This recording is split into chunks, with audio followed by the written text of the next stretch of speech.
I found out I had Indian DNA.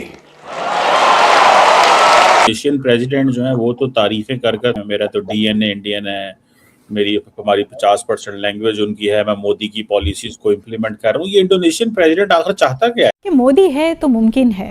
I am an admirer, a great admirer of Narendra Modi ji. I studied the policies of your Prime Minister. I copied many of his policies.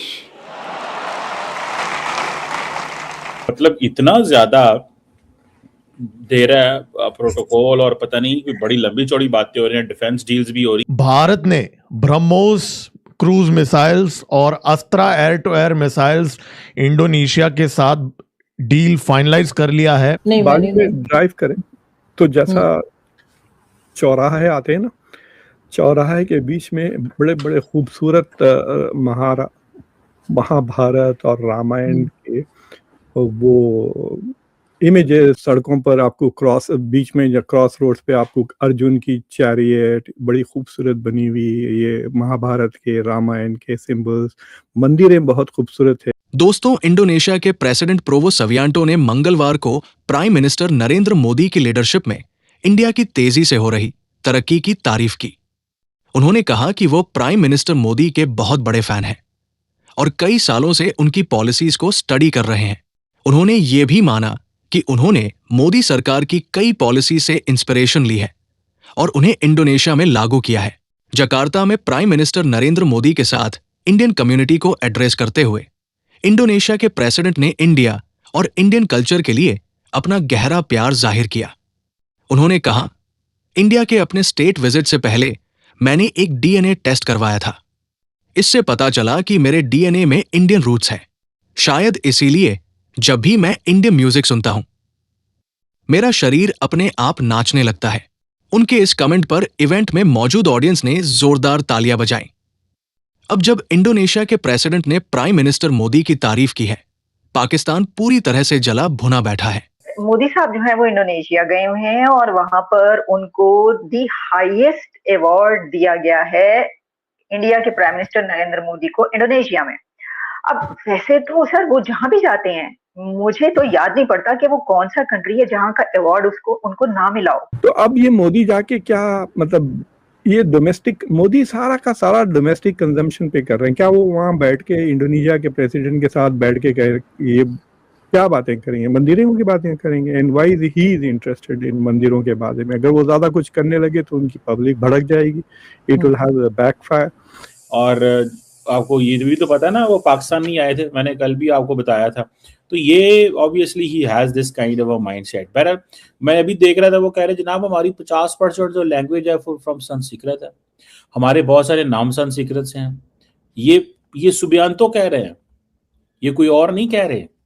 तो क्या वो एक third term भी कर रहे हैं? एक बहुत सीनियर पॉलिटिशियन है दुनिया के और दुनिया की लार्जेस्ट डेमोक्रेसी के प्राइम मिनिस्टर हैं, इस वजह से दिया जाता है, या आप लोगों के रिलेशन सबसे ऐसे हैं इस वजह से दिया जाता है ये अवार्ड उनको हर जगह पे? UAE, Saudi Arabia, Russia. मानिएगा मेरी बात, एक दिन ये कंट्रीज भी रियलाइज करेंगे कि इंडिया के साथ एक अच्छा रिलेशन रखना, इंडिया को एनकरेज करना, इंडिया को अपने साथ चलाना हमेशा फायदेमंद है। दुनिया में डिप्लोमेसी में मैं बड़े सीधे शब्दों में कहूंगा, there are no permanent friends, however there are no permanent enemies also. अगर आप मोटे तौर पर देखें तो ये ईरान वही वाला ईरान है जो यूएस के बड़ा क्लोज होता था। ये वही ईरान है जो इजराइल के क्लोज होता था। अगर आप 1979 से पहले का रिलेशन देखें तो दे वर द क्लोजेस्ट एलाइज, जिसको मैं कह सकता हूं। इवन टू द एक्सटेंट ऐसा माना जाता है कि जो न्यूक्लियर पार्ट, जो इलेक्ट्रिकल पार्ट के लिए है एनर्जी के तौर पर, that was supported by US in Iran. ये एक अलग बात है कि रिलेशन खराब हो गए, बड़ी प्रॉब्लम्स आ गई। मुझे नहीं लगता कि इंडिया और पाकिस्तान के बीच में रिलेशन खराब होने का कोई रीजन होना चाहिए। We are not sworn enemies, we are not born enemies. We are not somehow, ऐसा मुझे लगता है कि इंडिया का कहीं कोई ऐसा इंटेंशन भी नजर नहीं आता कि लैंड ग्रैबिंग कर लें पाकिस्तान की, क्योंकि हमें लैंड और चाहिए। तो मुझे नहीं लगता कि सिवाय टेररिज्म के और क्या है मुद्दा हमारे बीच में। प्रॉब्लम सिर्फ यह है कि हो सकता है कि पाकिस्तान की तकलीफ यह है कि पाकिस्तान ने और या पाकिस्तान में एक नफरत फैलाई जाती है, और उस नफरत के वजह से पाकिस्तान अपना इस्लाम को so called Indian so called Hinduism से अलग समझता है, जबकि जब तक 1947 में हिंदू और मुसलमान एक थे तब तो ये प्रॉब्लम नहीं थी, we were part of the same one. So इसलिए मैं ये जरूर कहूंगा कि awards are never given to a individual, awards are always given to a country. आप उस कंट्री को ऑनर कर रहे हैं, उस कंट्री के कॉन्ट्रीब्यूशंस को ऑनर कर रहे हैं। उस कंट्री को अगर लीड एक प्राइम मिनिस्टर करता है और अगर उस प्राइम मिनिस्टर का नाम मोदी है तो वेल आप उसी को तो करेंगे ऑनर, और किसे करेंगे। So I feel everybody should be proud of it कि कहीं पर भी अगर इंडिया को अवार्ड दिया जा रहा है, दैट मीन्स इंडिया की जो कुछ सही चीजें हैं, गलत भी हो सकती हैं, बट सही चीजें अगर कोई भी करता है तो दुनिया उसे एक्नॉलेज करती है। I think Pakistan can also learn from that. दरअसल दोस्तों, इंडोनेशिया के प्रेसिडेंट ने कहा है कि मेरा डीएनए भारतीय लोगों से मिलता है, मेरा डीएनए भारतीय है।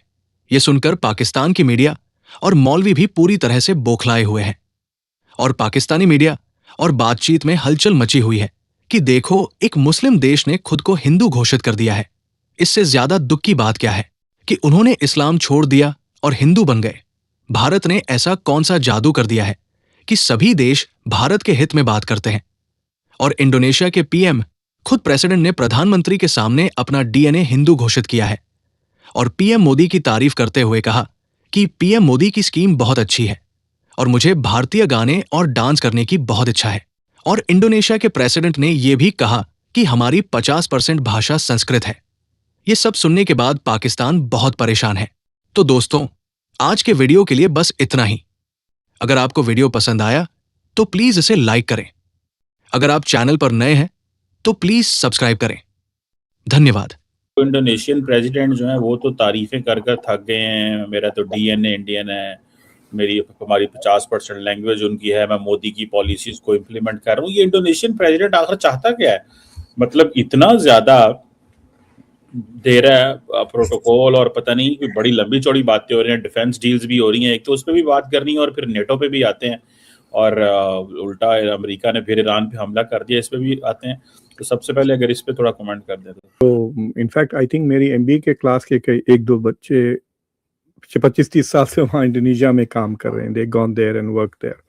तो there are Indians who are working there, Indians who live there. पुराना ट्रेडिशन है, और जो बाली है वो तकरीबन 85-87% या 90% हिंदू है। जो बाली आइलैंड है, जो गए होंगे आप, टूरिज्म बहुत खूबसूरत जगह है। अगर नहीं गए तो definitely once in a lifetime तो डेफिनेटली विजिट करना चाहिए। बहुत खूबसूरत जगह है और बहुत अनयूजुअल है। मतलब it is not like India, लेकिन इट 100% तकरीबन 90% हिंदू है।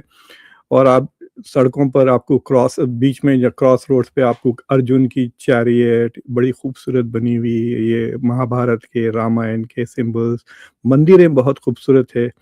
और मैं वहाँ पे काफ़ी ट्रैकिंग भी किया, बेगम और बीवी के साथ था। वी वॉकड अ लॉट, और इट्स वेरी ब्यूटीफुल आर्किटेक्चर। उनकी मंदिरें भी बहुत खूबसूरत है, हमने कई मंदिरें विजिट की। और योग्यकार्ता में रामायण का बहुत लंबा ट्रेडिशन है, तो आप वहाँ जाएंगे तो आपको बहुत ही well done Ramayana as a play नज़र आएगा। तो and most of the actors 100% मुसलमान होते हैं। So it is very interesting. जैसा हम एक लड़की से बात कर रहे थे, वो कह रही थी कि वो इनडायरेक्टली मेरी स्टूडेंट थी। मैं वहाँ पे जो योग्यकार्ता में सबसे बड़ी प्राइवेट यूनिवर्सिटी भी है, तो मैं वहाँ पे 1-2 लेक्चर्स भी दिया था। तो शी वाज़ टेलिंग मी कि मैं बचपन से सीता का रोल करते आई हूँ, स्कूल में भी, कॉलेज में भी and then professionally. So there is a lot of Indian, क्या कह सकते हैं आप, प्री इस्लामिक कल्चरल हेरिटेज है वहाँ पर हिंदुओं का, which they have not abandon.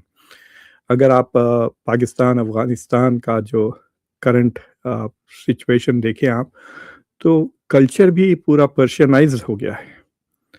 Religion इस्लामाइज़ हो गया और कल्चर पर्शियनाइज़ हो गया। लेकिन इंडोनेशिया में पर्शियनाइज़ या अरबाइज़ नहीं हुआ, उनका culture remains the previous Indonesian भाषा कल्चर। रिलीजन इज़ इस्लाम, वो स्ट्रिक्ट होते हैं वो from an Islamic point of view, but तो उस तरह भी यहाँ पे योग्यकार्ता में एक मंदिर है, एक्चुअली 2-3 मंदिरें हैं। एक तो पहाड़ पर भी है, विच आई ऑल्सो विजिटेड। तो उस मंदिर में जाकर they are trying to do something revive, तो उसका that is the pretext. फिर ये ब्रह्मोस भी वो बेच रहे हैं वहाँ पर। बाली इज़ तकरीबन 90% हिंदू।